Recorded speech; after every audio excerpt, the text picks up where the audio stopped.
കോട്ടയത്ത് മലയോര മേഖലകളിൽ മഴ കനക്കുന്നു എന്നാണ് പുതിയ വാർത്ത വരുന്നത്. തീക്കോയി മൂന്നിലവ് പഞ്ചായത്തുകളിൽ ശക്തമായ മഴ പെയ്തു. മൂന്നിലവ് വാകക്കാട് റോഡിൽ ഗതാഗതം തടസ്സപ്പെട്ടു.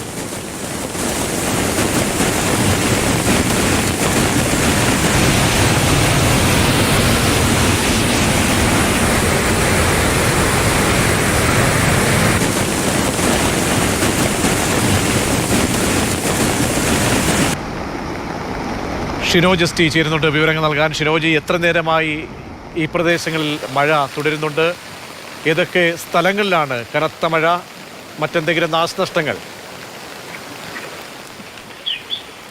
പ്രതീക്ഷ, ഇന്ന് ഉച്ച മുതൽ കോട്ടയത്തിന്റെ മലയോര മേഖലകളിൽ കനത്ത മഴയാണ് പെയ്യുന്നത്. പ്രത്യേകിച്ച് തീക്കോയി, മൂന്നിലവ്, മേലുകാവ് തുടങ്ങിയ പഞ്ചായത്തുകളിലാണ് ശക്തമായ മഴ ഇന്ന് ഉച്ചയ്ക്ക് ശേഷം മുതൽ പെയ്യുന്നത്. ഇന്നലെയും ഉച്ചയ്ക്ക് ശേഷം ഇത്തരത്തിൽ സമാനമായ രീതിയിൽ മഴ പെയ്തിട്ടുണ്ടായിരുന്നു. പ്രത്യേകിച്ച് ഇന്നലെ ഉച്ചയ്ക്ക് ശേഷം ഉണ്ടായ കനത്ത മഴയിൽ മണിമലയാറിലും മീനച്ചിലാറിലും എല്ലാം തന്നെ ജലനിരപ്പ് ഉയരുന്ന സാഹചര്യമുണ്ടായി.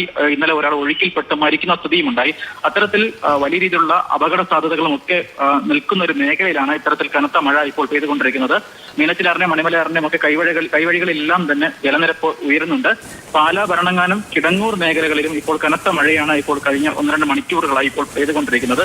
മാത്രമല്ല, തീക്കോയിലെ പ്രധാന വിനോദസഞ്ചാര കേന്ദ്രമായ മാർമല അരുവിയിൽ ശക്തമായ നീരൊഴുക്കും ഇപ്പോൾ അനുഭവപ്പെട്ടിട്ടുണ്ട്. വെള്ളച്ചാട്ടമൊക്കെ വളരെ കനത്ത രീതിയിലാണ് ഇപ്പോൾ ഒഴുകിക്കൊണ്ടിരിക്കുന്നത്. എന്തായാലും മൂന്നിലവ് വാകക്കാട് റോഡിൽ ഗതാഗതവും ഏകദേശം ഒരു 2.5 മണിക്കൂറായി തടസ്സപ്പെട്ട നിലയിലാണ്.